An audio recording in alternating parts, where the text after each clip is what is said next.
오늘 읽은 말씀은 북이스라엘의 상류층의 타락을 또 비판하며 특히 그 뒤에서 남편들을 부추기는 사마리아의 귀부인들을 향한 무서운 심판을 선언하시는 내용입니다.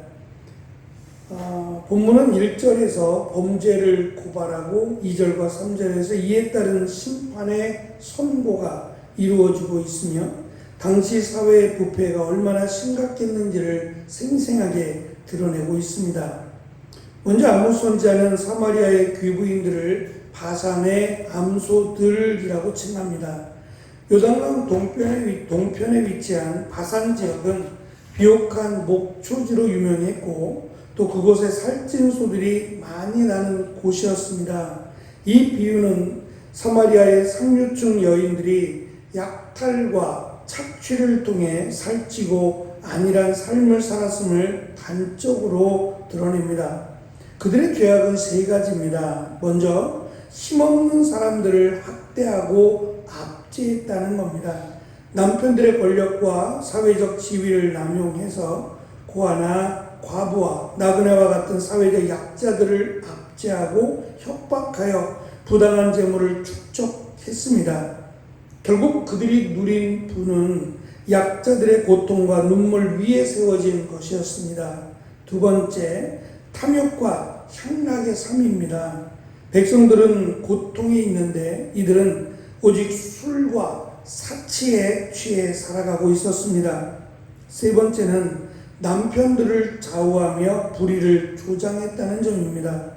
남편들에게 술을 가져다가 우리로 마시게 하라 라고 하는 요구는 단순한 요구가 아니라 이 단어가 마시게 하라 라고 하는 이 단어가 강한 명령형으로 되어 있습니다. 남편들에게 갖고 와야 된다. 그것이 술이라고 하는 것을 통해서 남편들을 억압하며 불의를 행하도록 부추겼다라는 걸 알 수 있고, 남편들은 아내의 쾌락을 위해 뇌물을 받거나 권력을 남용하여 재물을 강탈했다는 점을 알 수 있습니다. 이처럼 지도자들의 부정부패 뒤에 그들을 부추기고 방종을 조장하는 귀부인들의 탐욕이 있었음을 우리는 알 수 있습니다. 어제 그 필리핀 선교사님이 이제 다시 귀국을 해야 돼서 마지막 잠깐 인사도 나누고 모임을 가졌습니다. 볼락이라고 하는 태국 뭐 어딘지는 모르겠는데 그 지역에서 지금 20년째 사역을 하고 계신데 이분은 제가 만났던 선교사님들과 다른 분입니다. 뭐가 다르냐면 이분은 현지 이 태국인들을 목회하고 있다는 점이 달라요. 대부분 선교사님들은 한 곳에 적을 두지 않고 여러 곳을 순회하면서 사역을 하세요. 그래서 많게는 10곳, 뭐 적게는 한두 곳 그 이상의 교회들을 지도자들을 세우고 그들을 관리하는 역할들을 주로 하세요. 근데 이분은 자신이 직접 한 곳을 태국의 현지인들, 거기는 한국인들이 하나도 없다는데 사모님과 자기만 한국인이라고 하는데 그곳에 지금 20년째 사역을 하고 계신다는 점이 특별했어요. 그래서 이야기들을 나눠보면 목회자의 마음이 읽혀져요. 사역이 아니라 목회자들, 성도들을 향한 마음이 물씬 익혀져서 다르다. 이분 이런 점이 다르고 이것이 오히려 이분 선교사님들이 해야 될 일이 아닐까? 관리가 아니라 직접 그들과 함께 하나님의 교회를 세워가는 일, 또 하나님의 사람을 세워가는 일을 이렇게 해야 되는 것이 아닐까라고 하는 생각이 들었어요. 그래서 자비랑 선교를 하고 계시고 어느 교회에 파송이 되어서 그 교회의 후원을 받고 사역하지 않으시더라고요. 어제 이야기를 듣는 중에 이분이 그곳에서 사역을 하다가 교회를 세울 때 한 선교사님이 이름만 대면 알 수 있는 선교사님이라고 하는데, 이 선교사님이 몸이 상당히 안 좋아서 한국에 돌아와서 수술도 받고 회복하는 시간이 조금 필요했답니다. 그래서 선교사님이 이곳에 오셔서 굉장히 넓은 땅인데 여기에서 내 대신 사역을 해주시면 좋겠다. 그래서 선교사님이 나는 당신과 똑같은 일을 하는 게 아니어서 괜찮겠느냐라고 했더니 괜찮다라고 했고, 또 이 땅이 굉장히 넓어서 이 한 땅 중에 조금 몇십 평 정도의 교회를 세우려고 하는데 그것도 괜찮겠느냐라고 했더니 괜찮다고 허락을 해줬어요. 땅이 넓으니까. 그러던 중에 한국에서 목사님이 이제 필리핀에 오시게 됐는데 이분들을 조금 안내하고 이분들이 이 필리핀 지역을 돌아볼 수 있도록 조금 도와주실 수 있느냐라고 하는 다른 선교사님들이 요청을 받았대요. 그래서 뭐 그 정도는 내가 해줄 수 있다라고 하면서 한국에서 오신 그 목사님들을 이렇게 안내하고 지역을 이렇게 조금 돌아보도록 도와드리는 역할을 했는데, 그분들 중에 한 목사님이 이분이 지금 사역하는 곳을 돌아보시더니 또 이분이 지금 사역하려고 하는 그 내용을 듣더니 자기가 2천만 원을 헌금할 테니까 건물을 세우라고, 땅은 있으니까 교회를 세우라 그래서 2천만 원으로 건축을 했답니다. 한 60평 정도 되는 건물을 세웠답니다. 오래전 이야기니까 또 가능했을지 모르겠어요. 지금은 2천만 원 갖고 못 짓는다고 합니다. 하여튼 대충 뭐 이렇게 견고하게 아름답게 짓기보다는 일단 머물 수 있는 시설 위주로 해서 교회를 세웠고, 한 120명 정도 성도들이 함께 모여서 예배를 드렸대요. 그리고 한 2년 지나서 선교사님이 이제 회복이 됐고 돌아왔는데 이 건물을 탐내시더래요. 이 60평 정도 되는 건물을 지은 이 건물을 탐내시고 그 선교사님에게 나가라 그러더래요. 자기가 2천만 원 줄 테니까, 건물값 2천만 원을 줄 테니까 나가라 그러더래요. 그래서 그러면 이 건물값은 나에게 주지 말고 이 건물값을 후원한 교회에다 주십시오. 제게 아니니까 저는 건물값을 받을 이유가 없습니다. 그리고 자기는 성도들과 함께 나왔대요. 나와서 그냥 어디 빈 공간이 있으면 그곳에서 그냥 예배를 드리고 있었는데 이 선교사님하고 이 땅 주인이었던 선교사님하고 헌금하셨던 그분하고 연락이 되어서 2천만 원을 그분에게, 한국에 계신 목사님에게 보내드렸대요. 그리고 시간이 조금 지나서 그 2천만 원을 후원했던 목사님이 다시 연락이 왔대요. 난 이런 경우는 처음이라고. 그러면서 너무 어이없어 하시면서 다시 땅을 좀 알아보라고 그랬대. 이번에 당신들이 예배를 드려야 되니까 땅을 좀 알아보라고 그래서 땅을 알아봤는데 그 땅값이 이 볼락이라고 하는 시내에서 조금 떨어진 곳이에요. 한 20분 정도 차를 타고 이동을 해야 된다 그러니까 조금 떨어진 외진데도 한 600평이 나와서 600평을 샀는데 땅값만 7천만 원이 들었대요. 근데 그 7천만 원을 교회에서 다 해준 거예요.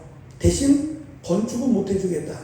땅값은 우리가 헌물로 하겠다, 헌금하겠다라고 해서 교회가 7천만 원을 이렇게 해주셔서 건축을 했고, 돈이 없으니까 여기저기 기도하던 중에 후원을 받아서 500만 원으로 건축을 했대요. 어떻게 지었는지 모르겠어요. 500만 원으로 그냥 졌대요. 그냥. 지금도 별 볼 일 없는, 그리고 30평짜리 건물이래요. 작은 30평짜리 건물을 짓고 지금 그곳에서 개척해서 지금껏 예배를 드리고 있노라고. 성도들이 120명인데 30평에 산다? 30평에서 예배를 드린다? 한번 생각해 보세요. 우리 전에 있던 곳이 30평이었잖아요. 그곳에 120명이 있다고 생각해 보세요. 그곳에서 지금도 사역을 하고 계시고, 자기는 뭐 그런 거에 별로 관심 없다. 좀 불편하면 불편한 대로, 그것보다는 내가 역량이 부족해서 이들을 어떻게 하나님의 말씀으로 세울까, 그 고민을 하고 있었고, 기도하던 중에 이번에 이제 한국에 들어와서 사회복지 2급 관련된 자격증이 만기가 돼서 어쩔 수 없이 들어와야 됐고, 그거 실기 시간을 채우면서 그 기도를 했다고. 하나님, 내가 어떻게 해야 되느냐. 내 마지막, 어쩌면 마지막 사역이 될 텐데, 이 사역이 하나님이 나에게 맡기신 일들을 잘 감당했으면 좋겠는데, 어떻게 하면 좋겠느냐고 그 기도를 하면서 왔대요. 근데 그러다가 이제 저희들을 만나게 돼서, 합력하게 되고, 또 함께 기도하게 되니까 너무너무 감사하고, 정말 하나님이 살아계시다라는 것을 제가 사역 가운데 보고 있노라고, 쫓겨났을 때도 또 다시 교회를 세우면서 여기까지 오면서 정말 하나님은 살아계시고 하나님의 기도를 응답해 주신다는 것을 정말 선교사로서가 아니라 하나님의 일 맡은 자로서 느끼고 있다고. 선교사님이 조그매요. 키도 작으시고 정말 하여튼 근데 그 말씀을 하시는 중에 그것이 그냥 이야기가 아니라 우리한테 그런 얘기가 무슨 도움이 되겠어요. 자신의 삶에서 묻어나는 그 고백으로 들려져서 참 은혜가 되더라고요. 우리가 사역을 하면서 특히 하나님의 일 맡은 자들이 이런 경험이 있어야 세상을 보지 않고 하나님만 바라보고 가지 않겠는가라고 하는 생각을 갖게 됐습니다. 이러한 타락의 모습들 말씀하고 있는 사마리아 지도자들 또 귀부인들의 타락에 대해서 하나님은 이렇게 그들을 심판하시겠다고 말씀합니다. 2절에 보면 하나님의 거룩한 이름으로 맹세해서 저들을 반드시 심판하겠다라고 말씀하십니다. 세 가지의 내용입니다. 첫째는 갈고리에 꿰인 암소가 될 것이다 라고 말씀합니다. 바산의 살찐 암소들은 도살장에 끌려가는 암소들처럼 갈고리에 꿰인 채 끌려갈 것이다. 그들이 이방민족의 포로가 되어서 비참하게 끌려가는 모습을 묘사하고 있고, 두 번째, 그들이 그렇게 자신하던 사마리아의 성벽들이 무너지고 그 무너진 성벽의 잔해를 통해서 끌려가게 될 것이다 라고 말씀하고, 세 번째는 하르몬이라고 하는 먼 곳으로 포로의 길을 떠나게 될 것이다 라고 말씀합니다. 힘없는 자들을 압제했던 그들이 이제는 가장 무기력한 포로가 되어서 끌려가는 신세가 될 것을 말씀합니다. 이 말씀이 우리에게 주는 교훈이 있습니다. 첫째는 자만과 안위의 위험성입니다. 우리가 세운 성체와 요새가 무너지는 그날 우리는 비로소 하나님의 필요성을 절감하게 될 겁니다. 그래서 좀 더 눕자, 좀 더 쉬자 할 그때가 타락할 때라고 하는 사실을 기억해야 합니다. 두 번째, 가정의 역할입니다. 지도층 인사들의 부정부패 뒤에 그들을 부추기는 배우자들이 있었다라는 점을 기억해야 됩니다. 그리스도인들은 탐욕과 사치를 버리고 섬김과 사랑을 베풀며 영혼의 부요를 사모하는 삶을 늘 살아야 한다라는 점을 교훈합니다. 마지막 세 번째, 세속적인 쾌락을 경계하라는 점입니다. 사마리아 귀부인들이 추구했던 세상의 쾌락과 아름다움은 심판의 이유가 되었습니다. 우리는 세상의 가치관을 따라가기보다 하나님의 말씀에 순종하며 건전한 가정과 사회를 이루는 데 힘써야 한다고 말합니다. 끝으로 그 선교사님이 그런 얘기를 했어요. 저희가 이제 날짜 조정을 좀 하고 언제 저희가 그 교회를 방문하고 또 함께 계속 카톡으로 서로에 대해서 필요성에 대해서 이야기를 하자라고 하면서 그 이야기를 해주시더라고요. 지금 선교사님들이 한 1200명 정도가 있답니다. 이 필리핀 지역에 1200명의 선교사님들이 있는데 자기는 20년을 살아가면서 딱 한 번 소매치기를 당했대요. 근데 이게 못 사는 지역이기 때문에도 그런데 특히 이 한국 사람들이 돈이 많아라고 하는 거를 알고 있대요. 왜 그래요? 그랬더니 요즘은 외국을 나갈 때도 거의 현찰을 안 가지고 나가도 될 만큼 카드가 보편화되어 있어요. 조금 이율이 달라서 그렇지. 그래서 대부분 외국인들도 카드를 다 사용한대요. 근데 유독 한국 사람들만 현찰을 가지고 다닌대요. 거기서 가장 큰 단위가 1000페소랍니다. 이 1000페소가 25,000원이래요, 우리나라 돈으로. 근데 어디 가서 물건을 살 때 지갑을 열면 1000페소가 한 100장 이상이 들어있대요. 한국 사람들은. 이걸 왜 들고 다니는지 모르겠대요. 근데 그들의 단위 가운데 1000페소가 굉장히 크고, 그들은 한 달 수입이 요즘 이제 올라서 선생님들은 40만 원이래요.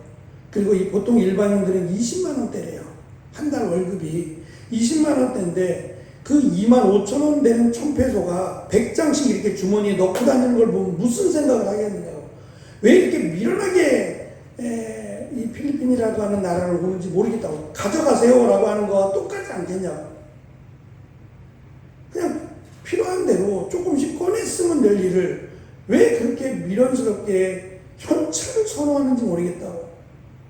이게 누구를 위해서, 도대체 무엇을 위해서 이렇게 현찰을 가지고 오시는지 모르겠다고 성교사님이 이야기를 하시더라고요. 벌써 20년째 살아가는 그분의 시선에도 어리석게 보이는 거죠. 마치 내가 이렇게 부자야 라고 자랑하는 것처럼 보인다는 거예요.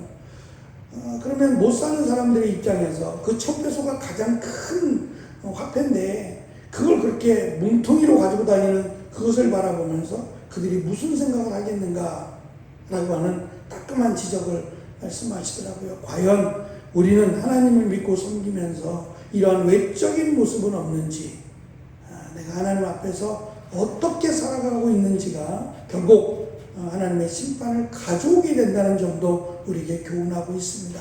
하나님 말씀 가운데 내 삶이 정말 하나님이 보시기에 아름다운 복된 오늘의 삶을 살아가는 우리가 되기를 간절히 축원합니다. 기도하겠습니다.